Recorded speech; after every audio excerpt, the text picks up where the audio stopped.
শুধু তোমরাই তাসবিহ পড়ো না ও বান্দা, তোমরা যে এই আকাশে যখন মেঘ ধরায় তখন তোমরা কি দেখো? বজ্রপাত হয়। কি হয়? বজ্রপাত হয়, অর্থাৎ গুম গুম করে একটা ডাক পড়ে না? এই বজ্রপাত আল্লাহ তাআলা কোরআন দিয়ে বলতেছেন, ওয়া ইউসাববিহুর রা'দু বিহামদিহি ওয়াল মালাইকাতু মিন খিফাতি। আল্লাহ রাব্বুল আলামিন বলেন, যখন তোমরা দেখো এই বজ্রপাত, এই বজ্রপাত আমি আল্লাহ রাব্বুল আলামিন তাসবিহ তেলাওয়াত করে কোন সুবহানাল্লাহ। বজ্রপাত আল্লাহর তাসবিহ তেলাওয়াত করে। এই আয়াতের তাফসীরের ভিতরে লিখেছে বজ্রপাত আল্লাহর সাথে কথা বলে, আল্লাহর সাথে হাসে।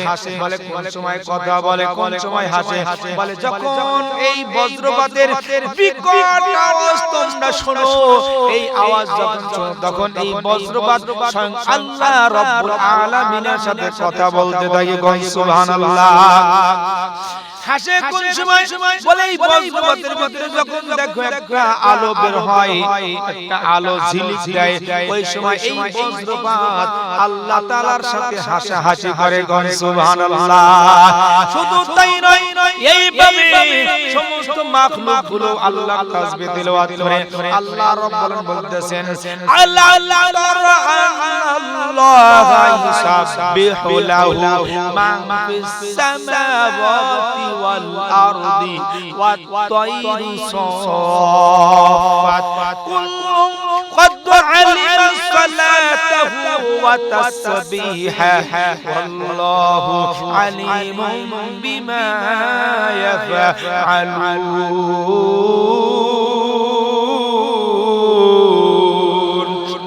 মোহাব্বত করতে হবে, আল্লাহকে ভালোবাসতে হবে।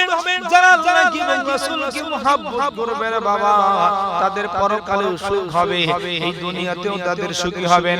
আল্লাহ রাব্বুল আলামিন তাহলে বান্দাকে পাঠাইলেন, অবশ্যই বান্দার দায়িত্ব হলো আল্লাহর গুণগান গাওয়া। গান ঠিক কিনা? আমাদেরকে আল্লাহর ইবাদত করতে হবে, গুণগান গাইতে হবে। বহু রকমের ইবাদত রয়েছে, আমি আপনাদেরকে তাসবিহ পড়ার ইবাদতের কথা শোনাইবো। কোরআন যদি তাসবিহ করার কথা বলে, তাহলে অবশ্যই আমাদের তাসবিহ পড়তে হবে। আল্লাহ তাআলা এই তাসবিহকে নিয়ম শৃঙ্খলার সাথে পড়ার কথা বললেন। আল্লাহ তাআলা বলতেছেন, ফাসাব্বিহ বিহামদি রাব্বিকা ওয়া কুম মিনাস সাজিদিন।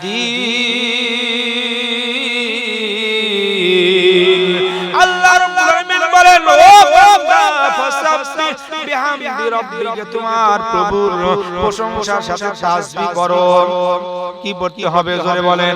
তাসবিহ পড়তে হবে, আল্লাহর প্রশংসার সাথে তাসবিহ পড়তে হবে। আল্লাহ তাআলা পরের অংশে বলে, ওয়াকুম মিনাস সাজিদিন, সিজদাকারীদের সাথে বান্দা তোমরাও শামিল হয়ে যাও। সুবহানাল্লাহ। তাহলে আল্লাহ রাব্বুল আলামিন সিজদার কথা বললেন, তাসবিহ করার কথা বললেন, কিন্তু কোন সময় তাসবিহটা পড়তে হবে এটা আমাদের জানার দরকার আছে কি নাই বলেন? আল্লাহ তাআলা এবার বলতেছেন, ফাসাব্বিহ বিহামদি রাব্বিকা বিল আশি ওয়াল ইবকার। বান্দারা তোমার প্রভুর প্রশংসার সাথে সকাল এবং সন্ধ্যায়, সুবহানাল্লাহ, সকাল এবং সন্ধ্যায় তোমার প্রভুর প্রশংসার সাথে তাসবিহ তেলাওয়াত করতে থাকো। সুবহানাল্লাহ। তাহলে সকালবেলা আমরা তাসবিহ তেলাওয়াত করব, সন্ধ্যাবেলায় আমরা তাসবিহ তেলাওয়াত করব। আল্লাহ রাব্বুল আলামিন এর পরে বলতেছেন, ওয়া মিনাল লাইলি ফাসাব্বিহু ওয়া আদবারাস সুজুদ। বান্দারে তোমরা তাসবিহ করো রাতের একটি অংশে, এই যে গভীর রাত, এই রাতের যে কোনো একটা সময়ে তোমরা আল্লাহর তাসবিহ তেলাওয়াত করবে। আর যখন তোমরা নামাজ পড়ো, প্রত্যেক নামাজের শেষে আল্লাহর তাসবিহ তেলাওয়াত করবে। কোন সুবহানাল্লাহ। এই আয়াতের তাফসীরের ভিতরে আল্লাহর হাবিব বলেন, আল্লাহর হাবিবের নিকটে কিছু গরীব সাহাবী আগমন করলো। গরীব সাহাবী যাকে দেখতে বলে, হুজুর গো, আমরা তো নামাজ পড়ি, ধনীরাও তো নামাজ পড়ে, আমরা রোজা রাখি, ধনীরাও তো রোজা রাখে, কিন্তু আমরা দান ধ্যান করতে পারি না। ধনীরা তো অনেক দান ধ্যান করে আমাদের চাইতে আগে জান্নাতের বড় বড় মাকাম উচ্চ মাকাম তারা অর্জন করেছে। এবার আল্লাহর হাবিব বলেন, আমার প্রাণের কলিজার টুকরা গরীব সাহাবারা, আমি তোমাদের কেমন আমল শিখিয়ে দেব, যে আমল যদি তোমরা করো তাদের চাইতে তোমরা অগ্রগামী হয়ে যাবে। সুবহানাল্লাহ।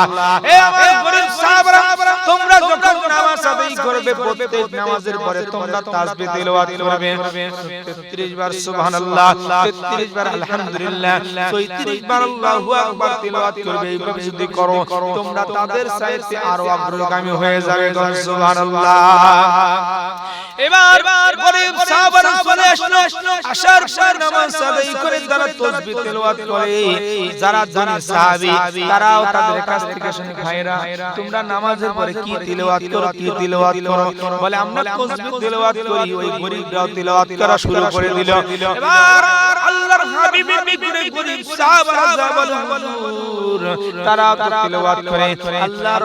এবার আল্লাহর হাবিব বলতেছেন, সাহাবারা রে শোনো শোনো, আল্লাহ রাব্বুল আলামিন এইভাবে মানুষকে দিনদার পরহেজগার মানুষের মর্যাদা বাড়িয়ে দেয়। সুবহানাল্লাহ।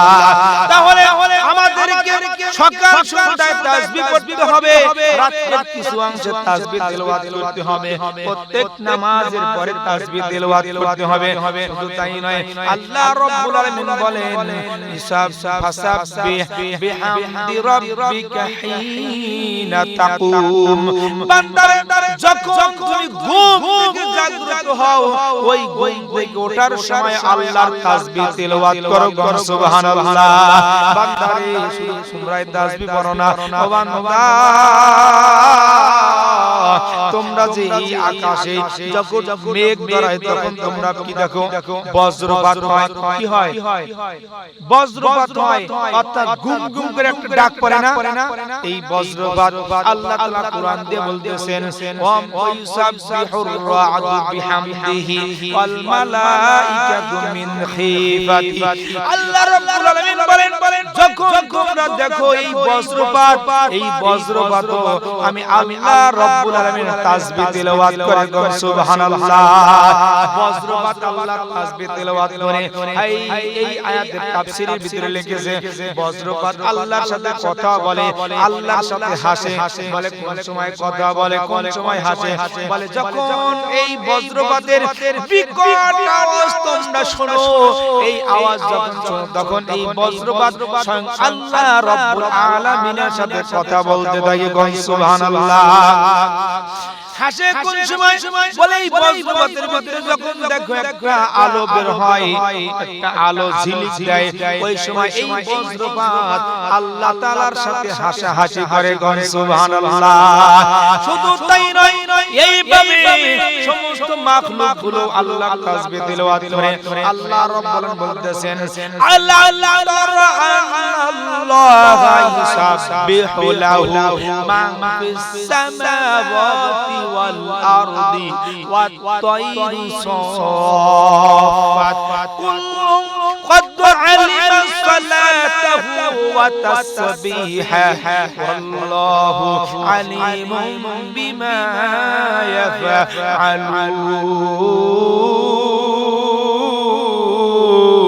يفعلون।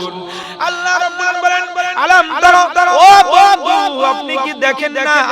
আল্লাহ ইসাববিহু লাহু মান ফিস সামাওয়াতি ওয়াল আরদি, আসমান সমূহের ভিতরে যা কিছু আছে, এই জমিনের ভিতরে যা কিছু আছে, সব কিছুই আমি আল্লাহ রাব্বুল আলামিন তাসবিহ তিলাওয়াত করি। শুধু তাই নয়, বান্দারে জেনে রাখো, জেনে রাখো, ওয়াইসাববিহু মান ফিস সামাওয়াতি ওয়াল আরদি ওয়াত তায়রু সাফাত। যেই পাখিগুলো উড্ডয়নমান পাখি আকাশের দিকে এইভাবে ওঠে, ওই পাখিগুলো স্বয়ং আমি আল্লাহ রাব্বুল আলামিনের তাসবিহ তিলাওয়াত করতে থাকি। সুবহানাল্লাহ। কুল্লুন قد علم صلاته وتسبيحه। আল্লাহ রাব্বুল বলেন, বান্দারে কুল্লু কদ আলিমা সালাতা ওয়া তাসবিহা আসমান সমূহের ভিতরে জমিনের ভিতরে যা কিছু আছে রে বান্দা সব কিছুই জানে কিভাবে আল্লাহর ইবাদত করতে হয় কিভাবে তাসবিহ পড়তে হয় সব জ্ঞানগুলোই সমস্ত সৃষ্টি জীবের রয়েছে সুবহানাল্লাহ কিন্তু আমরা মানুষ হয়ে এখনো পর্যন্ত সঠিকভাবে নামাজ পড়তে পারলাম না কোন ঠিক কিনা তাহলে আমাদের জ্ঞান রাখা ইলম রাখার দরকার আছে কিনা খুব গভীর মনোযোগ দিয়ে কথাগুলো শুনতে হবে আরে ঈমান বড় কঠিন জিনিস যেই ব্যক্তি ঈমানওয়ালা হবে যেই ব্যক্তি আমলওয়ালা ব্যক্তি হবে ও পরকালে সুখ পেয়ে যাবে সে কবর থেকেই সুখের জ্ঞান বাসনা পেয়ে যাবে জান্নাতের নাজ নিয়ামতগুলো ভোগ করতে থাকবে সুবহানাল্লাহ।